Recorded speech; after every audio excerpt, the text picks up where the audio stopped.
Boom. Okay, got it right that time.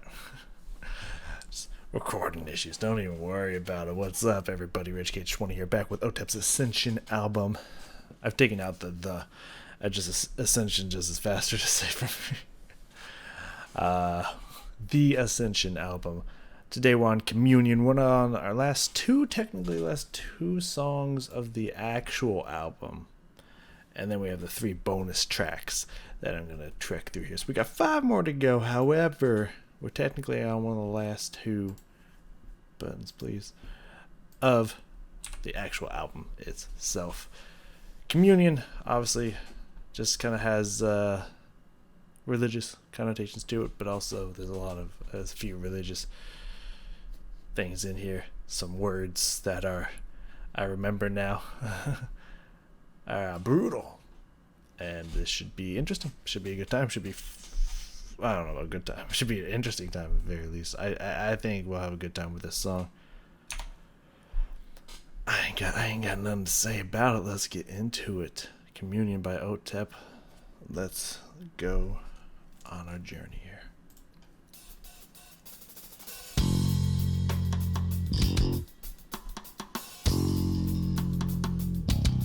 I sold my soul so long ago.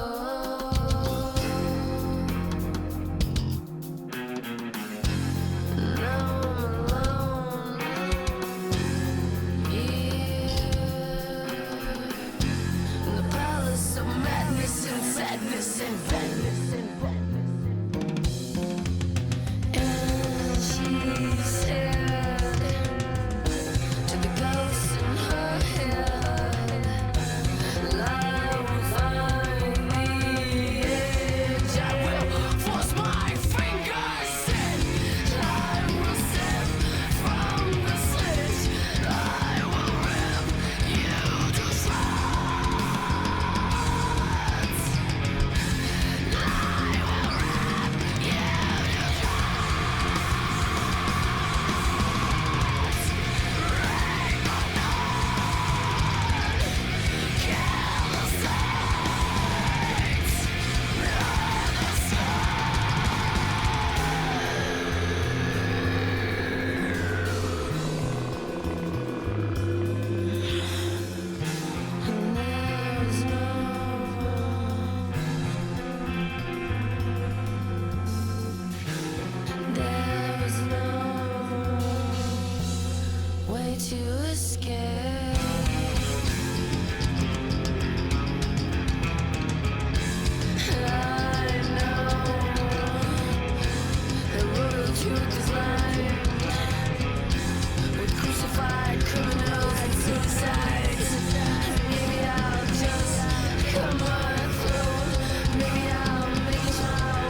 Oh goddamn.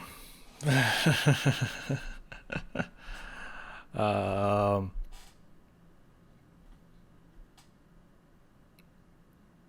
trying to think of the words that are coming to mind here. I was like incredibly similar to a lot of their songs, but also like very different and unique at the same time. How those two things can coexist in one sentence, I don't know. But that's just kind of what came to mind there. Also, whoever made the lyrics for this one, there was many places, um, many places in here that were not correct. I mean, they're relatively the same, but they're relatively right. But where the words were switched around, like at the beginning here, it says, "Here in this palace of sadness, madness, and bone," but she clearly said madness, sadness, and bone. Well, madness and sadness and bone. I've seen the and in there. So little things like that, and also parts where it says like, "There's no way you'll escape," but she clearly says, "There is no way to escape." Like, you know, just whoever wrote these lyrics, you're really fucked up. Nah, just a few mistakes in here I noticed, but that's irrelevant. I was good,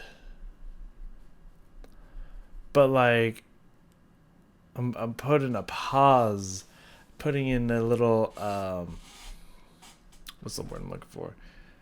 I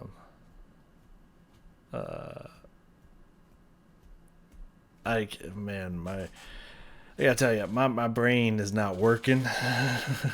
I am fighting through this cloud in my head right now. 'Cause I don't know what happened. I woke up this morning, and I felt fine, but just like I just kind of woke up with a headache, and I'm a little cloudy and whatnot. But, I've taken some pain meds and stuff, and I've had some caffeine, and I'm feeling pretty good. But there's still a little bit of this fogginess in my head, so my bad in advance. But what I'm trying to get at is that I thought it was really good. However, I do have some trepidations about it at the same time. There was parts in here where I felt like I was kind of zoning out a little bit, kind of like me thinking about other things. But then I would tune back in at certain parts that were like very interesting, very unique, very very good. So it was just like it was overall it was good, it was unique, it was different, and there's some things in here that are really cool. But I did find myself just being like kind of like, oh yeah, standard Otep song, just kind of zoning out a little bit. So like it was good, but without certain parts in it, I kind of would have probably just checked out. Is kind of what I'm saying. Was where there's like quotes, a little asterisk next to the word good. But I don't know. I liked it. We're gonna go through a few of the things here that I really liked about it. The end, though, excuse me. The end was kind of creepy. Oh shit! I pushed my cursor was just going crazy. The end there. That like. I can't even remember if it was just some kind of like choking sound or like a little bit of a evil laugh or something. So she did something at the end that was like very interesting. I remember thinking when going through the beginning here, like I have a feeling that religion did something to Otep at some point in her life. Like, I don't really care much for religion in general myself. But like I don't got anything like against it necessarily, or at least against people that practice religion. Of course, there's extremists in everything, that like I don't agree with them, but like the general people that aren't psychopaths in religion, I have nothing against. So yeah, I'll put it that way. People just like believe a certain thing and they feel like it empowers and enriches their life, and like cool, all credit to you. So I don't know what kind of religious people Otep had interacting with her life, but it seems to really fucked her up and turned her against religious stuff. But I mean, then again, she there's no secret that religion has definitely had its bouts with homosexuality, and so I'm sure they have prosecuted Otep several times, not only just for her personal preferences in partners, but also probably from the way she dresses and acts. I'm sure she's gotten tons of "I want to save you, you crazy, evil, twisted person" like interactions with religious people. I'm sure, but it was weird going through here all the way to the chorus. It's like there was nothing that was really describing like what the problem she had with these people were. She was just saying, I'm gonna rip you to shreds, I'm gonna rape you, I'm gonna kill you, I'm gonna wear your skin. And I was just like, but you haven't even set up what they've done to you to deserve this. I feel like we just need to follow the breadcrumbs, go read interviews and stuff to figure out like why you got such a big problem with them. So it was a little like, it wasn't weird. It was just like getting to the chorus. Like for me personally, when it was just like so aggressive and just like, yo, fuck all y'all like nuns and saints and like fuck y'all bitches, and I was just sitting here like, what'd they do to you? Like, I was like, why are we going so hard and aggressive on them right now without like at least describing to me what they've done? But I don't know, that was just a random thought I had in the middle of here. Either way, not important. Let's jump back into this bad boy. I'll go over a few things in here that I enjoyed. The start here. The drums and the bass. The guitar had some very interesting riffs near the end, right before we kind of got into the verse here for sure. But the drums and the bass, though, at the start of this song were just like pretty fucking cool. I want to listen to that again.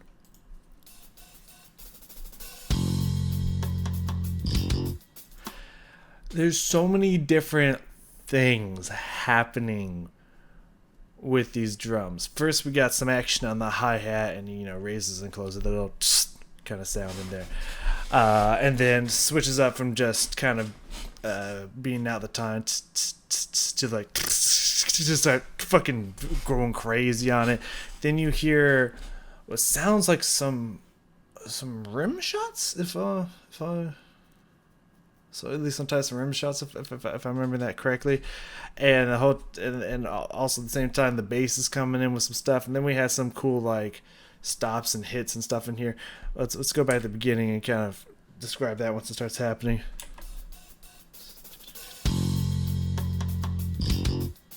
With that, I think those are rim shots, but I'm not 100% positive. Anyways, the dum dum. Just those nice little hits, like it just kind of held and then just dun to kind of emphasize what's happening with the drums there. It's really fucking cool. Oh, and I like that. That one went modulated. It's gonna be no way that this comes to my brain today, is it? No, my brain's not working hard enough for that. We'll just say modulated for now. I don't think that's transcribed. Whatever. Just kind of same thing, but jump down to different notes in there. Dun dun dun dun dun. Like I like that. I like that switch up from going up, raising upwards to raising downwards. Very nice rumbly bass notes in there. Very fucking cool start to this song.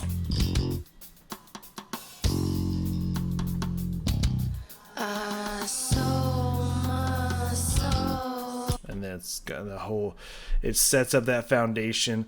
Otep comes in and it keeps going underneath her. Very fucking cool start here. Around 30 seconds in, like this whole, almost everything except for the chorus and until later into the song is very kind of stretched, slow, kind of airy, ethereal kind of effect and sound going on with the way Otep is singing this song, which was kind of giving me that, like, I feel like I've heard this a few times from Otep personally, but also was kind of very kind of different, and it kind of made it a little special and unique at the same time. It's like she does little bits of this throughout most of her songs.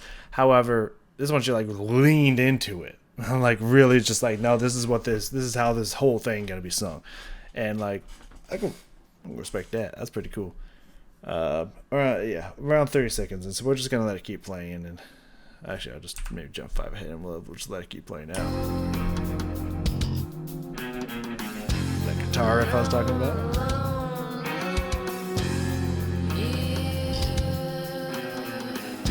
The palace of madness and sadness and madness and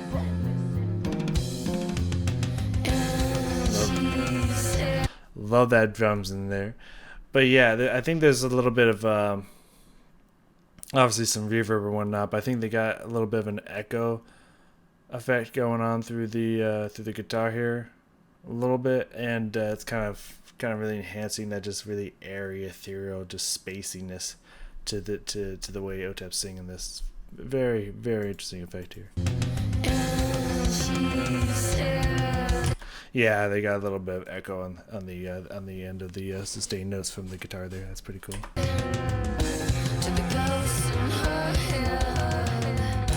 I think there's a term for that. Not a word that comes to mind is strutter, but I don't think that's correct. It's kind of like a stutter effect on the guitar and whatnot.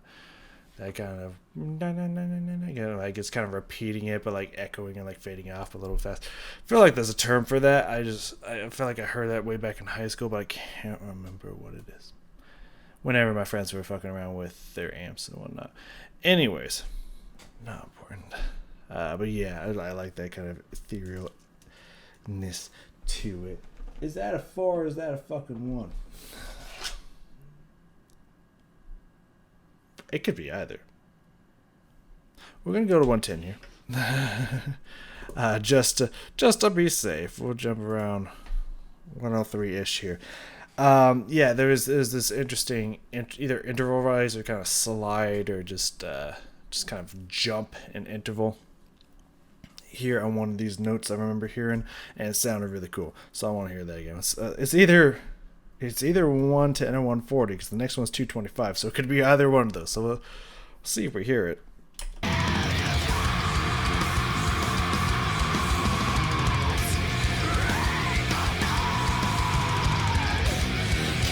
don't think it's 110 or anything else.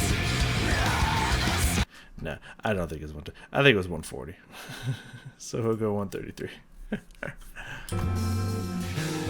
There's no way to escape.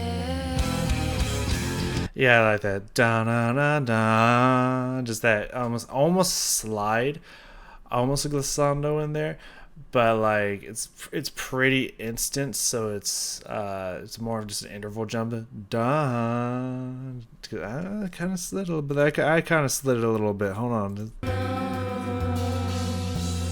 Way to escape. No, there's a separation in there. Da da, it's not da, it's not glissando slide in there. I think just because of the interval, the interval jump itself creates that separation naturally. You can slide it, but she did not do that. So yeah, da, just like that's beautiful little interval change. I don't know if she did it the first time or not, but I noticed it the second. If she did, I noticed it the second time in the second verse here. So very cool. I like that sound. Very pretty. 225-ish, 215, 216, because that's the button I pushed. Oh yeah, no, this part, I remember this part. I remember this part. This part is when shit got turned up in this bitch. A lot of cool stuff happened. There was some kind of like fall off or slide kind of on the note, like downwards around 225-ish or something, and then the like rhythm started to switch up, and then she just kind of like went into a different flow here, and just everything was just like whoa, like just blew up at this part. I remember it was pretty fucking cool.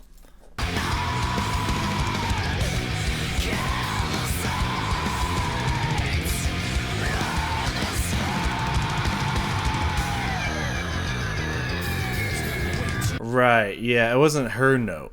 That like that I don't know if that's a guitar or some kind of electronic sound or something, but I don't even know if I can imitate it effectively.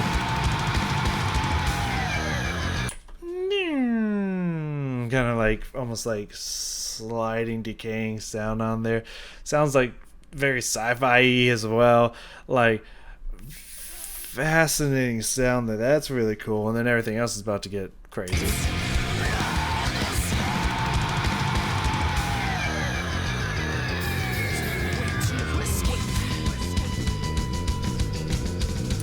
First off, I like that snare work on the drums there.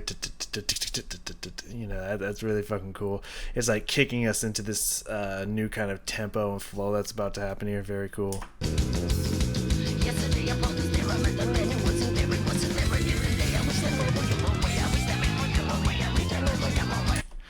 Damn, man. We're just gonna let it keep rolling out because, well, 305, I remember the exact part. The come out and play, very kind of creaky and gravelly voice out there. And then the words after that were pretty cool. So we're just gonna let it keep playing out here until it gets to around there.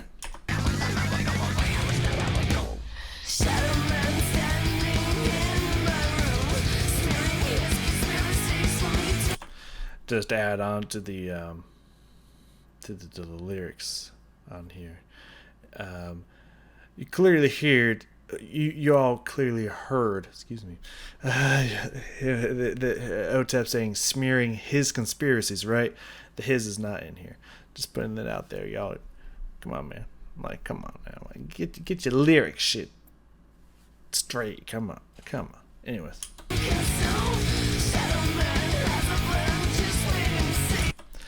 Ta da ta ta da ta ta ta ta ta.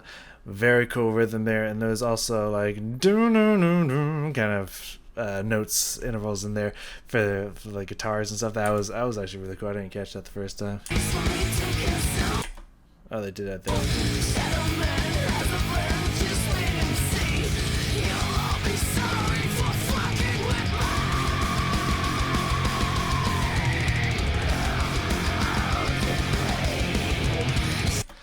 Oh, it's like that, like, wow, and that goes into there. Yeah, I don't know who this shadow man is that she's referring to. This obviously, it's obviously supposed to symbolize somebody or something, either hurting her or, like it's supposed to be like a connection, because that's the best word my brain came up with. It's just not working today. I'm sorry. It's supposed to represent, like, I don't know, like a priest or maybe a religion or like maybe just the government or just your nightmares or your demons and stuff is the shadow man, you know. And the come out and play, it's sounding like it's assume it's meant to be this way. It's done on purpose, but it's sounding like it's coming from the Shadow Man, which he's then immediately after that jumps right into it, just saying, "Shadow Man, please go away," because he creeping me the fuck out. And at the end there, says, "I really don't feel like playing today," which is responding to the come out and play. And you know, it's kind of like the thought of being a little, kind of like, you know, showing being like a little kid and stuff, and like you see either some kind of what is that, sleep paralysis demon, or just like you see some like monster in your room, you don't know if it's actually there or not, and like you feel like you hear it say come out and play, and you're just like hiding under your blankets and stuff saying, you know, go away, I don't want to play today, you know. That's just that whole part there, pretty fucking cool. We're gonna back it up a little bit and go through all that. I just want to make sure I'm not ignoring anything. I kind of like the hardness of that line of I'm not ignoring you, I'm just plotting your doom. That's a pretty hard line in general. But then after that, kind of going off of the Shadow Man could represent like society, or, you know, something bigger than just one human being. With the lines here, in a world that's ready to drown, don't stop, we have you now. kind of, you know what I mean? Yeah, that's fucking cool. Let's back up a little bit here, and just let it ride throughout these next few bars here.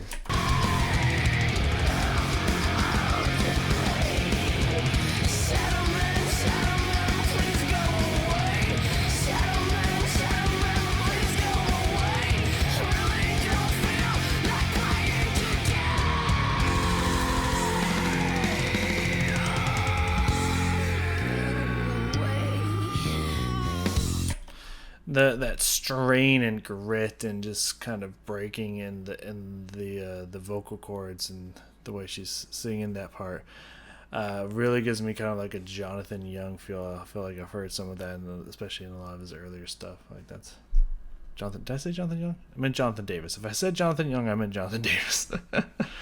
From Korn. It kind of reminds me a lot of early Korn songs for sure. Like that. That's very interesting sounds there. And then it kind of goes back and melts kind of back away into that very spacey, airy sound again.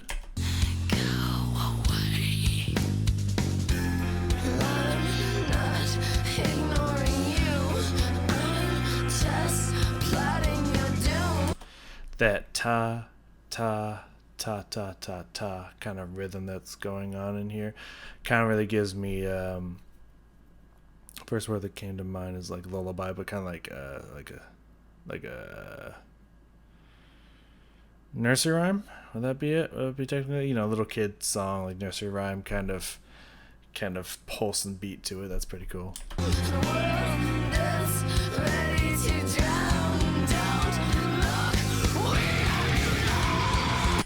So you heard me before say, "Don't stop, we have you now," right? Because that's what the lyrics say. She didn't say stop, did she? You can clearly hear that. So you'd think if you were writing lyrics, if you were writing lyrics for a song, like, you wouldn't fuck up like that, right?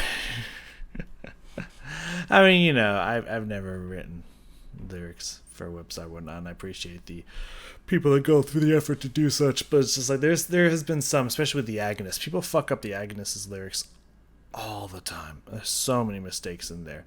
Rise and Fall is like the biggest culprit of that at the end of the song. So many people think it's something else, and it's just like, how could you hear that? It's clearly not what she says. So like, you know, I'm not trying to shit on this person or anything. It's just like, it's like one of those, like, we're trusting on you to get this right, you know what I mean? And that's a lot of responsibility, and I get that and all, but like, she clearly didn't say stop. She started with an L. There was no S in there. How did you get that? How did you get stop? That sounds all I'm saying. How the fuck did you get stop?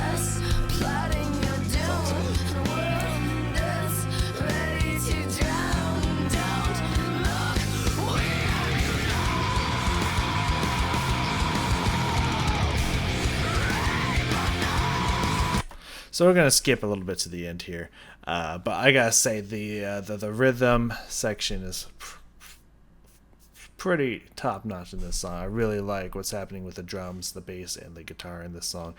It has this kind of fullness to the sound, which is a little bit not overbearing. It's a little bit. I mean, it's almost too much. It's a little bit almost too much, just kind of noise and sound. However, it's not overpowering anything. I think it's meant to be just kind of a lot of heavy block of sound for the effects to go along with what's being said and the mood and the motion of it. Fucking A. But they do a great job at making the rhythm, the different note durations and whatnot, being very articulated and very well heard. So it kind of it makes it so that sound, that wave of sound, that creating that tension and the aggression and whatnot is not too much, and you can also get a good feel of the rhythm and the notes and everything that's coming out. So I think the rhythm section here, all the instruments are doing a really good job, and I really like the groove and everything that's happening in the song as well. Just want to point that out. They're doing a fantastic job on this track here. Now I need to hear this, what I think was a maniacal, creepy laugh here at the end. That was pretty fucking cool. Okay. Hold on. Too far.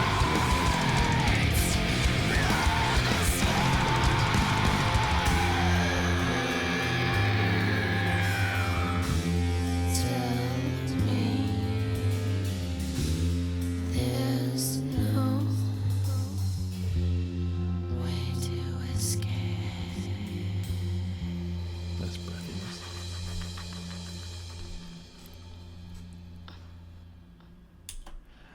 Oh, very creepy remark left there.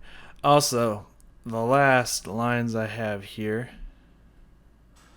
Just gonna say this again, just for bring this point in. The last 3 stanzas I got here is there is no way to escape. There is no way you'll escape.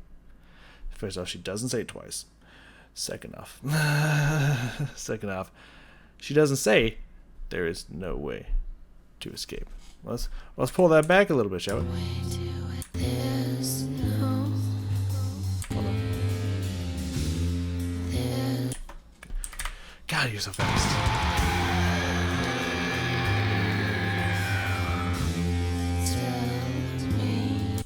She says, "Tell me," right? That's nowhere here in the lyrics. there's no Technically, there is theirs, so I mean that's technically correct. But that's not exactly what she said. I'm just putting that out there. way to escape. That part's correct. It just doesn't repeat. Anyways, like I appreciate y'all who take the time to make lyrics for all of us. But like at the same time, like you get a huge responsibility here. Don't fuck it up. Is all I'm saying. Anyways, yeah, I mean, it was a good song. Yeah, it's a good song. One thing I remember, I watched a video, on what this is like some dude. He seems like a kind of cool dude. I don't know very well. I don't know if this is one video I've ever seen this person, but made a video on why top 5 reasons or something like that why people hate Otep.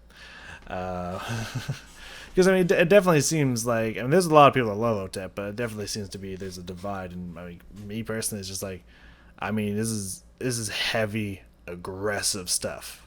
Like even people that love metal and stuff like that, like this, like she's mad. I think she's mad at the world, and she wants y'all to know. So like it's very, it's very aggressive. So like that alone just turns a lot of people off. But definitely mentioned in there that like a lot of her songs are kind of like considered poetry. And I think that's why she does a lot of kind of rapping and then switching up to singing occasionally in this, is because it's kind of more about the words than the notes. It's just kind of everything she writes is kind of has a story and is like poetry like, and I feel like I definitely get a feel of that in here with kind of this like the shadow man figure representing more than just a human being potentially, but it can also be a metaphor for some kind of dark person in a certain situation, whether that be society, government, or religion, you know, just big organizations as such, like kind of like haunting you in your most vulnerable points, and like begging them to go away, and like it's calling to you to come out and play, and you know, just that level of work back and forth, that intricacy in there, that writing, that poetry like nature is really, really cool. It is really enticing. It's really artistic, and I like it a lot. It's just the one thing, like this is, I mean, again, this is hard to do because when you write an album, you're writing an album for a good, I imagine, anywhere between 1 to 3 plus years. You're just working on songs, editing what you like, what you don't like, and during that time you're writing, like it's hard to be like, okay, I'm gonna make every single song different from the last one without changing the style that everyone likes so much, and but also making it sound different. But it's hard, it's really, really hard to do that. So I mean, there's definitely going to be crossover between songs in an album that's going to be like, okay, I've heard this before from this album, and and that's gonna happen. You know, you write how you're feeling for that album, and then maybe a couple of years later, when you're done touring and you're done actually writing all this stuff, and you come back and like, okay, we're gonna write our next album, so we're gonna start working on new stuff. Then maybe you're in a different place, both maybe emotionally, or you know, maybe you've grown as a human being, and so you start writing kind of different sounding stuff. You know, kind of grows a musician and whatnot. Um, but it can be hard when I'm going through an album. It's just like, yeah, a lot of these songs sound very similar, and it kind of starts to kind of groan. That's the words that came to mind. Kind of like it starts to weigh on you. It's just like, yeah, you know, I've heard this. It'd be kind of cool if you like shook it up a little bit, you know. Especially if you're gonna have 16-ish songs on an album, like maybe one or two, you know, two of them should be really different than the rest of them. You know, I can start to be like, you know. So it's really hard to switch stuff up. So like, it's a really good song. If this was a standalone song, if I had not heard anything else on this album, then I just listened to this song and be like, yeah, it's a really good song. I really like this. I really like the, you know, the artistry of it. It's really unique, and that spacey airiness is really cool. But when you've listened to the whole other albums, it's like, yeah, no, that sounds like 5 or 6 other songs in the album, almost like verbatim. It's just a little bit different. She just kind of leans into this a little bit more. The words are different. Parts are a little bit different, but it's almost the same as the other songs. Then it kind of is like, you know what I mean? So it's like, that is one of the downsides of doing full albums, I would say. I think why a lot of people don't do full albums. Kind of happened with Mastodon too. Like Emperor of Sand, there was some really, really unique songs, and they were fucking amazing. But there was like 3 or 4 songs. It's like, yeah, this sounds like every other song in this album. It's just different words. So, and it's like, yep, they're structuring it the same way. Yep, it's gonna get kind of soft and airy here. Yep, and then it's gonna go back to hard. Yep, there it is. You know, it's just, you know, you start to see the patterns, the writing patterns that they had when they were thinking up songs in this album. And so, you know, just letting you inside my mind of why I'm just like, it's really good, but like, I'm also heard it before, you know what I mean? So I don't know, that might just be me. Otherwise, I like the song. What we got next here? Bada bing bada boom. Yeah, Adrenochrome Dreams. I'll probably look up that word in general, because every time I've looked, Jesus, there's a lot of text, and there's a lot of exclamation marks, or not, well, some exclamation marks, but a lot of caps, all caps there in that section. So every time I look at it, I break it up into 2 words here. You have adreno, which makes me think like adrenal glands and whatnot. And then you have chrome, which makes me think of either just, you know, like metal or the color chrome, or chromosome. So like adrenal chromosome dreams is kind of what I don't know if adrenochrome is a word itself, or if she's just splicing 2 things together. Either way, stuff inside your body, dreams. So that sounds fascinating. That sounds interesting, and I will see you all in that song. See you next time.